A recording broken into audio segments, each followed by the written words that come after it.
Hello everyone and welcome back to the Great Ace Attorney Chronicles.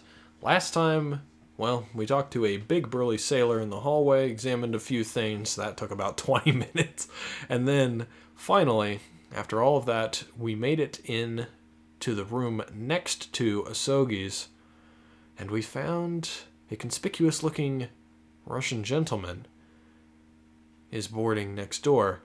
But, not only that, we heard a shrill scream come from inside the cabin. Something is in the suitcase moving around. I'm going to go ahead and take a wild shot in the dark and say it's a snake. And Herlock Sholmes graced us with some of his brilliant deductions, and we're going to dismantle those this time. So, well, the stories are full of Mr. Sholmes' brilliant deductions, you know. But that did seem a little different somehow. Excuse me, Mr. Sholmes. Could you come over here for a moment? Pray, what can I do for you? It's about your deductions. Would you mind? Not at all. Go on. Well, to start with, there's the newspaper article. I think we had the same discussion before, but these two men look nothing like each other. Ah, yes, I recall our discussion earlier, and at the time I believe I told you that the man is a revolutionary, well able to revolutionize his own appearance. In fairness to Mr. Sholmes, Mr. Roylott does look more like this man than you do. That's not the point. And another thing, the part about him abducting the ballerina. Indeed, a truly startling revelation. At first glance, the case would appear too small to accommodate a young woman. Not at just first glance, it is too small, clearly. You'd be lucky to fit a 5-year-old child into that case, even if you pushed really hard. I don't suppose the missing ballerina is a 5-year-old child, is she? You mean you don't know? No, the young lady is 15. No, I didn't know. How could I? Well, if she's 15, then 10 years worth of her would be poking out from that case. Some years ago, I read something pertinent, I believe. A troop of men consuming vinegar daily in order to promote a certain litheness in their bodies. Vinegar? For such a sour bunch, it would surely be simplicity itself to contort oneself into the confines of that small case. Oh dear. You might be thinking of contortionists in the circus, Mr. Sholmes. Ugh, this whole thing is turning into a circus. Mr. Naruhodo, something's occurred to me about Mr. Sholmes' deductions just now. I think his powers of observation are, well, magical. His eyes cut to the heart of a matter almost instantly. It's just where he directs his attention and his logic that seems a little off. Your idea of a little may be a little off itself, Mr. Sato. It's just one or two key words in his deductions that seem to let him down. So I was wondering if we might perhaps tactfully switch them for alternatives. What do you think? Switch some key words in his deductions. Yes, but very tactfully. I feel sure if we could do that, we'd unlock the true genius of Mr. Sholmes' great deduction. Precisely the thought that was going through my own mind. This man is a lot of work. At times, I wonder how anyone puts up with me. It's not that funny. Ah, and you, my good fellow. Sorry? Take a moment to look at your wrists. My wrists? What? Ah! Where are your handcuffs? Huh? How did... I felt they may hinder your ability to follow me in our dance of deduction. Oh god. Not a dance of deduction. At least it's not a dance of devotion, so I have to watch a cutscene every time. I don't believe it. Mr. Sholmes, you are a marvel. And don't worry, I shall restore the shackles to your wrists when we are finished. I'm not worried. In fact, I'd rather stay like this. So, let us begin. Sherlock Sholmes is proud to present his Logic and Reasoning Spectacular. Alright, here we go. Ooh, course correction. Hold it, Mr. Sholmes. Oh, I like this.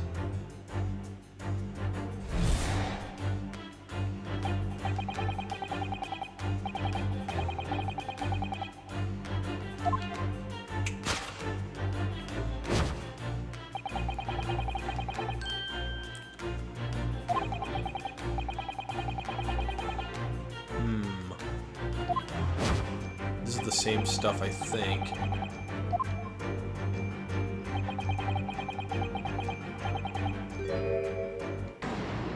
Yeah, right there. I'm not sure. Would you really use shears like that to cut off a beard? I doubt that's something I'll ever have to worry about. It doesn't quite sit right with me, though.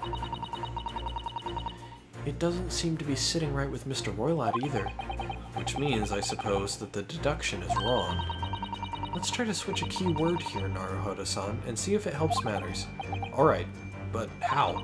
I think we should start by taking a long, hard look at Mr. Roylott. I wonder if it's really his beard that he intended to use those shears on. Exactly. If we do manage to find something that seems to fit the sense of Mr. Sholmes' deduction better, then what? Then I'll leave the rest in your capable hands, Naruhodo-san. Am I the one to do something about this? Well, anyway, let's see if there's anything we could use to switch around in that last sentence. What exactly was Mr. Roylott really going to use those enormous shears for?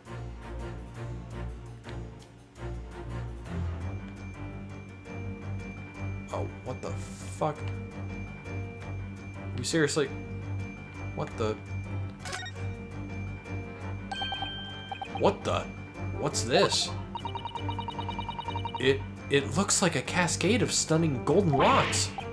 No, no, no, the color is not the point. The point is, what's it doing on the back of Mr. Roylott's head? And how is it growing out from underneath his thick black hair? Well, yes, that's true. So it's stunningly beautiful and stunningly surprising. Something's definitely not right here.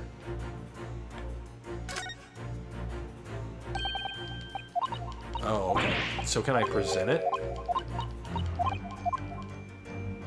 I can, okay. So you can click on it and then you can present it. There we go. Ooh, I like that. It's like a Danganronpa shatter.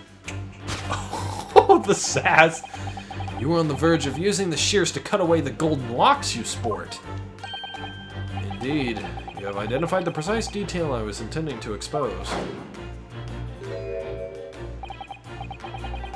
Such lush golden hair certainly does not befit an old man. Oh. You're not a man at all. You're a woman, and judging from the length and sheen of your hair, one's still very much in her youth. Oh no! If only I had managed to cut off my hair, no one would have suspected. The question then begged is this: why would you desire to rid yourself of these magnificent locks? Once again, the answer is plain. We have clear evidence to shed light on the matter. I'm sure it needs no further clarification. The evidence that reveals your true identity is the article about the revolutionary. Well, that was a shock. I had no idea that old man was really a young woman in disguise, did you? What? Why are you staring at me like that? Yes, it was a surprise, Naruhodo-san. You're enjoying this, aren't you? Sorry? You look like you're in your element as you dance around the room deducing the facts with Mr. Sholmes. I'm just doing what we agreed. I'm not having fun or anything. Is he seriously a tsundere? This is strictly business. Yes, yes, I understand. Say no more. Well, anyway, let's focus on this next part of Mr. Sholmes' deduction, shall we? The evidence that he's picked out doesn't fit the facts at all now. No, that's true, given that Mr. Roylott is actually a woman. Exactly. He, or rather she, can't possibly be this merciless revolutionary. I suppose it's because the deduction as a whole has taken a different direction now. Yes. Let's switch the evidence for something else. Something that fits the facts as we now understand them. For some reason, this woman needed to try to hide her true identity. I feel as though I've either read or heard about a young woman in a situation like that recently. Alright, I'll do my best.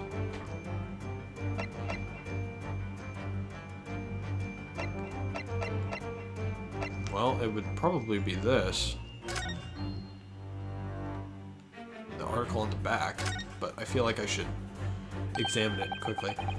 This is interesting. Have you found something relevant, Naruhodo-san? Well, no, I mean, it looks like it might be interesting. I can't read a single word, I'm afraid. No, nor can I. But look at this picture. Perhaps it's about a beautiful young Russian princess, do you think? She is very pretty, isn't she? I suppose you enjoy articles like this, do you? I don't know. I can't make any sense of it. I'm glad you've noticed this article. Ah! Oh, it's her. Ah! Allow me to give you a short summary of its contents. Oh, thank you. He pops up everywhere, this Mr. Sholmes. It's about the disappearance of a young lady last night. Renowned prima ballerina of the Novavik Ballet disappears from Shanghai. During a performance in Shanghai, the famous dancer was reported missing. She is, of course, the talented young Nikolina Pavlova. Why are Russian names so hard to remember? It would appear the woman was in costume when she was found to be missing from her dressing room, wearing the diamond tiara you see pictured, which is worth some 20,000 rubles. Oh, how much is 20,000 rubles? I have no idea, but I'm quite sure it must be an unbelievable sum of money. Susato-san's eyes are shining like diamonds themselves. The tiara is the property of the Novavik Ballet. It would seem the director is beside herself with worry.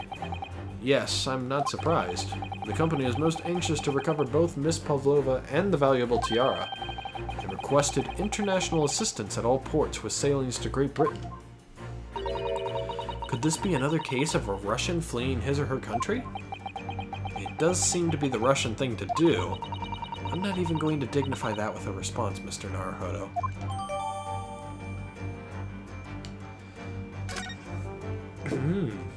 Interesting. So we have that updated now. So here we go. Yes!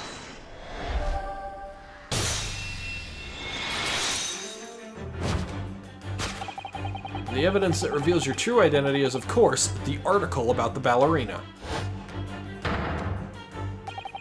That's right. You've hit the nail... Oh, that's him. That's right. You've hit the nail on the head. Renowned prima ballerina of the Novavik Ballet disappears from Shanghai. It would appear we are finally able to address you by your true name. Yes, because your true identity is that of the Novavik Ballet's prima ballerina, Miss Nikolina Pavlova. Ah!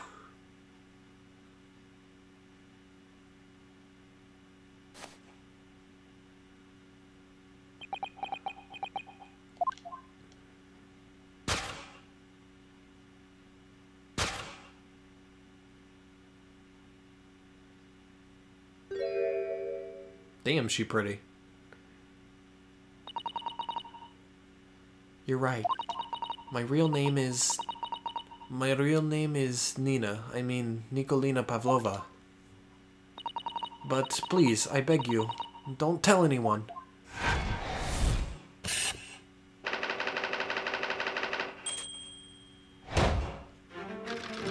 Nothing solved. Next one. This one's obviously wrong now, then.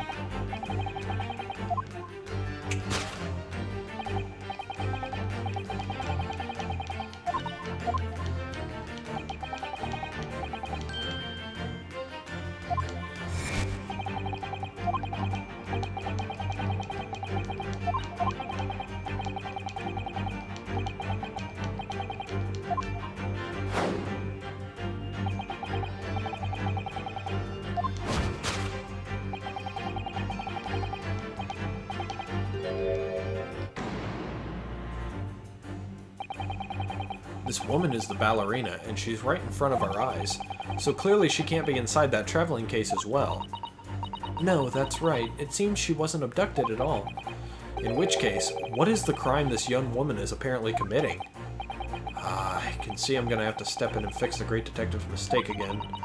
You seem to look pleased, Naruhodo-san. Do you like the idea of another chance to dance around with Mr. Sholmes? Stop it. Anyway, there must be something else here that shows what this woman is up to.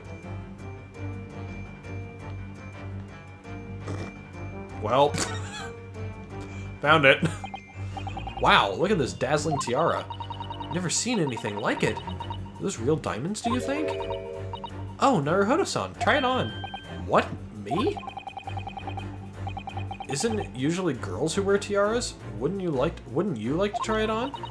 Oh no, I couldn't possibly. It's far too beautiful. Why does this tiara look familiar? I feel like I've seen it somewhere recently. Yes! That's the answer.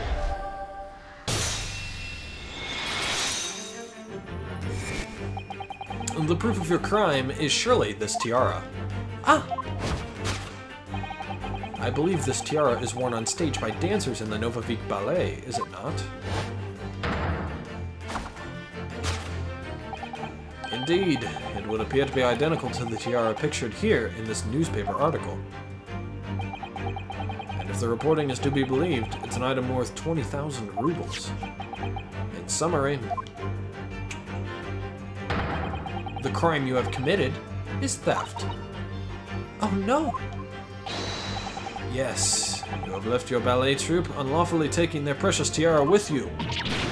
Ah!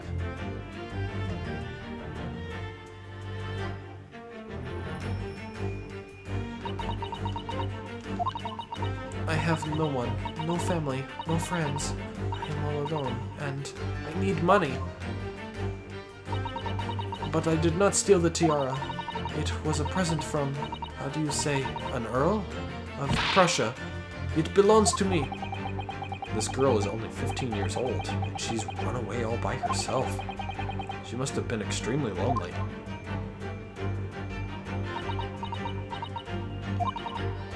Alright, I will tell you everything. There is no point to hiding it now. Come, come, let us not be hasty. What? There remains one unsolved mystery about you. Mystery? What do you mean? You have staunchly refused to open this traveling case of yours in our presence. It is reasonable to conclude, therefore, that there exists some reason why you wish it to remain closed. Is that not so, Miss Pavlova? My dear girl, there is no sense in playing games with me. Nothing escapes my attention. Indeed, I have a very good idea of the contents of your case, even before I have ever laid eyes on them. Dear me, we are not well suited to a life of crime, are we? Your careless coup d'oeil betrays you. Once again, we need only follow your furtive glance to find the answer. Yes, the reason why you refuse to open your case is written in the books on the shelf. He's completely changed tack with his deduction now. I think Mr. Sholmes is adapting his logic to the changing circumstances, don't you? Maybe, but why has he suddenly brought the bookshelf into all this? It's just a wild guess, surely. Oh, do you think so? Well, it doesn't seem likely that the reason why this young woman doesn't want to open her case would have been written in a book that doesn't even belong to her. Yes, that's true, but still, Miss Pavlova certainly did cast her eyes in that direction. I noticed it myself. And there has to be another reason why she won't open her case. And it must be somewhere in the same area, if that's where her gaze was involuntarily drawn. I agree, that's the only answer. Whatever she has hidden inside that case should be revealed by following her gaze in direction of the bookcase. Well, the reason is this, because it says no pets. And something was moving in there, and I'm pretty sure it was a pet. Yes! So, yes, that is my answer. The rules of passage. Yes, the reason why you refuse to open your case is written in the rules of passage. Passengers must not keep weapons or other dangerous objects in their cabins. pets. Pets are also strictly forbidden. Inside that case of yours is something forbidden from this carriage on this vessel. Was it carriage or carriage? I think it was carriage. I'm actually gonna check that. I don't remember how carriage is spelled. I think that's just how carriage is spelled, so whatever.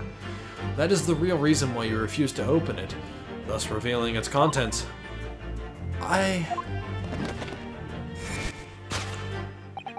As we've seen, the trunk wobbles from time to time, but no weapon or other dangerous item would move of its own accord. Which leaves just one possibility, Miss Pavlova. Inside your traveling case is a vibrator now.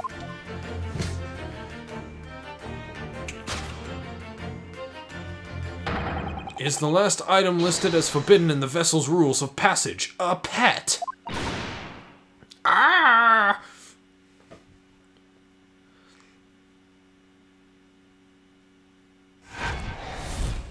You have a pet. Possession of a prohibited animal.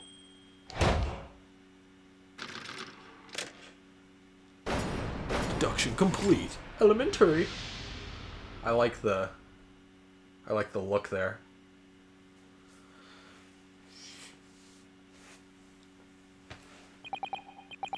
So clearly, you aren't who you said you were. No, I am not Grimsby Roylott. My real name is Nikolina Pavlova. Everything you said was correct. You absconded during one of your ballet company's performances in order to escape your homeland. Later that same night, you stole aboard this vessel. Which couldn't have been easy. The Buria is a large steamship with a vast crew. Could she really have snuck on board without being noticed? In order to obscure your identity, you somewhat recklessly took the guise of an old gentleman, and you intended to sever all links with your past by severing your long hair. Yet to a woman, hair is no trifling matter. My personal recommendation is to leave it well alone. So if it was just you, about to cut off your own hair, who was it that let out the scream we heard from outside the cabin? That veritable tinkling of a bell? Why, none other than this young lady, naturally. More like a full set of pipes, if you ask me. I was so scared when I ran away in Shanghai. I was sure they would come looking for me. That's why I decided to, how do you say, disgust myself? So no one would recognize me. As a result, you transformed yourself into that questionable old man. I see. I put on the fur hat and fake beard. Then just before you came in here, I saw in the newspaper, right on the page, there was a picture of me. I was so frightened, I couldn't stop from screaming. I knew that if I didn't change my appearances completely, they would find me. So I decided to cut all my hair as fastly as possible. I picked up the scissors in my hand and... At that precise moment, we walked in through the annoyingly unlocked cabin door. Oh, things happen like that sometimes, don't they? Things do indeed happen like that, from time to time. Are those two even talking about the same thing? There's just one more thing I'd like to know. What exactly do you have inside your traveling case? You were right. It is my dear friend inside, my only friend in the whole world. Please, don't tell anyone. If the captain finds out, if you say to any of the crew, your secret is safe with us, I assure you. But in return, you must tell us, in as much detail as you can muster, about the events of last night. Yes, alright, I will tell you. Well, Mr. Naruhodo? Wasn't it something Mr. Sholmes's great deduction? It was certainly something, yes. I'm just not entirely sure what. But at least Miss Pavlova has agreed to tell us what she knows. That's incredible. Indeed, it is incredible. Ah, and one more thing. Oh, yes, what? Observe your wrists. My... And they're back on. Ah! Your hands are cuffed again. What? But how? True to my word, I have restored your shackles. When and why? There is still a shadow of guilt cast over you, Mr. Naruhodo. I'm sorry to say, it can't be helped at the moment. Can it really? Anyway, let's listen to what Miss Pavlova has to say. I can't go on not knowing. I have to find out what the speckled band that Kazuma-sama wrote about in his diary really was. Well, I suppose we will... Well, actually, let's examine a couple of things in the room really quick.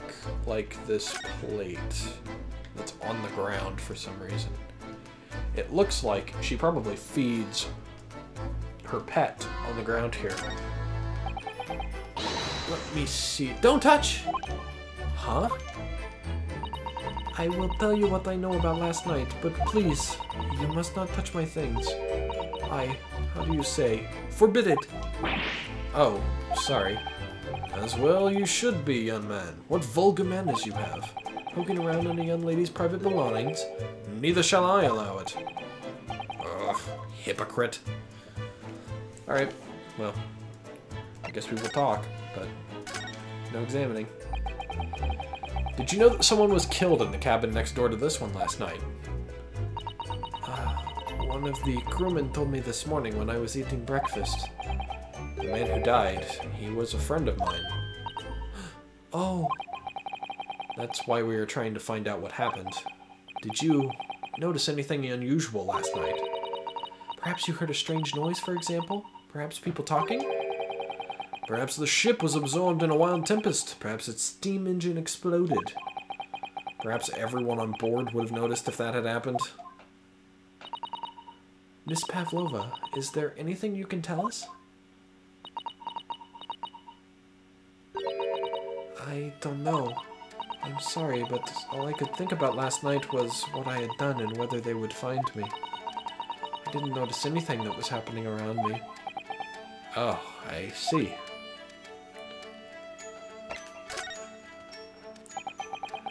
You've run away from your ballet company, haven't you? The Novavik Ballet? Yes. I am traveling to Great Britain, and from there I want to go to America. I will never dance again. I want to forget everything about the ballet. I will start a new life. You wish to forget? A challenging proposition.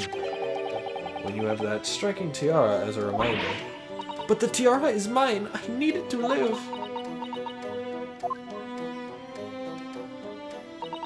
I have no money of my own.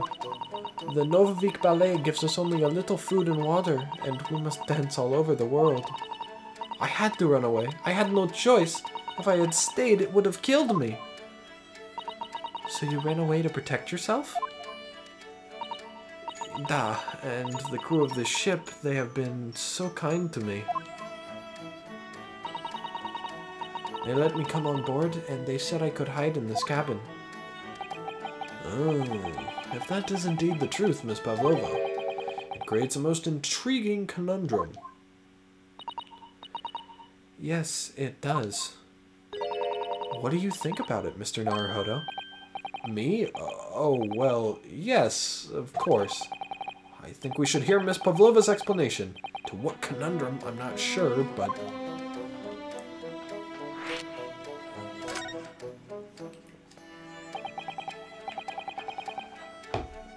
Miss Pavlova, allow me to pose you a riddle. According to this newspaper, it was only yesterday that you absconded from the ballet. Now, that being the case, it must have been last night that you boarded this vessel. However, the The SS Burio stopped by no port last night. Ah, that's it, of course. So how is it, pray, that you came to be aboard?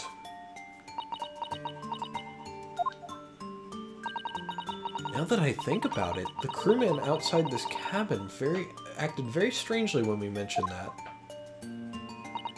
It was just after we asked him about when the occupant of this cabin came aboard.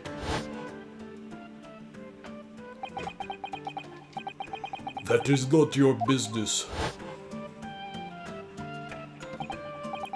Yes, you're right. He did seem to be hiding something.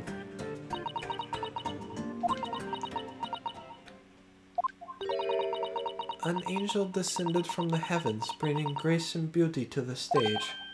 Sorry? What was that? It is how the Russian newspapers described one of my performances. And that is how I came here too. I descended from the heavens, because I am an angel. Considering English isn't your mother tongue, your description is very vivid. Mr. Sholmes once said, I never can resist a touch of the dramatic. It seems Miss Pavlova is the same. A genius descended from the heavens, bringing grace and beauty to detection. Words once said about myself. A quote from a wonderfully extravagant advertisement for The Adventures of Sherlock Holmes, in fact. Fuck, I did it again. Sherlock Sholmes, in fact. Yes, Mr. Showy. Anyway, it doesn't look like Miss Pavlova is going to tell us what really happened.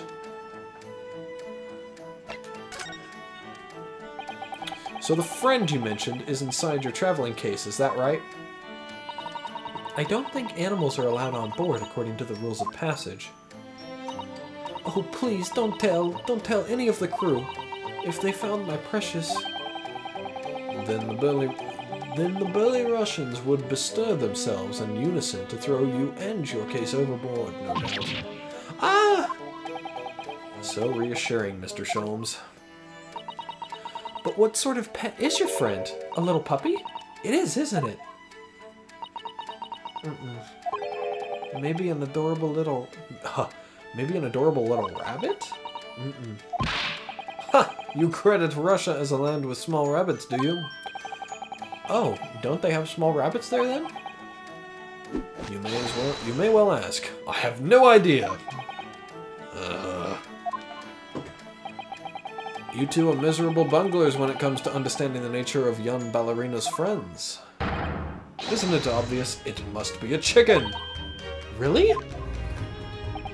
Consider the benefits. A rousing wake-up call, daily fresh eggs, and when adversity strikes, it could satisfy the needs of sustenance. So you eat your friends. I'll remember that. Well, it would appear this friend's identity is a closely guarded secret not to be revealed. Ah!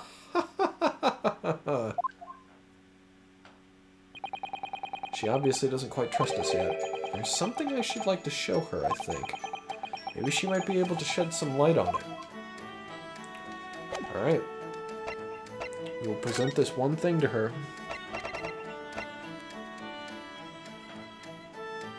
I'm gonna go ahead and say it's this.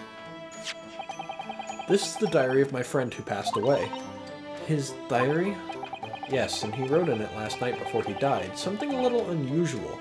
It reads, 1:23 a.m. I can hear a faint whistling sound.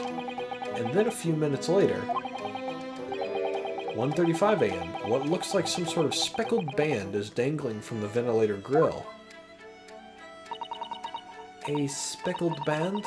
I don't understand. It's strange, isn't it? But the ventilator he mentions joins to this cabin, you see. It's up there on the wall. In other words, this cabin and the victim's cabin are connected together. Oh! Miss Pavlova? Has something occurred to you? Does the speckled band the victim mentioned mean something to you? Or the whistling sound, perhaps? No. I don't know anything. Oh.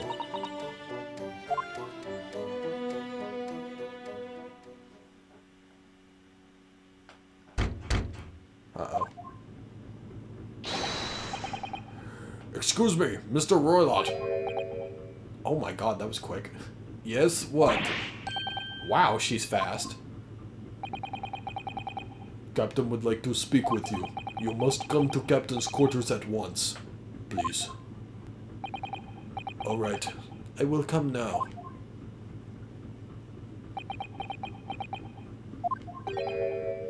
What? You must leave, now. Oh no, it's fine, don't mind us. Yes, please don't worry yourself, Mr. Roylott. Get out! The passenger said out. You want me to throw you out? Ugh, it looks like we'll have to leave investigating this cabin until later. What a pity.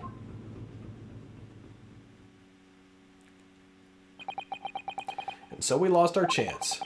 Having still not managed to investigate Miss Pavlova's cabin, we were unceremoniously chased out. That is to say, we were quite literally picked up and thrown out into the passageway outside. And to be continued. And that is perfect, actually, because I only planned on recording for about 2 hours today. So, next time on the Great Ace Attorney Chronicles, we're hopefully going to make some progress with the investigation. We learned about Pavlova's true identity, of course, and that she has a friend in the case down there, which I'm just going to go ahead and assume it's a snake. But we don't know much about who actually killed our lovely friend Asogi. So, hopefully next time we can make some big progress with this case, and when it comes to that time, I will see you guys then. Thank you very much for watching.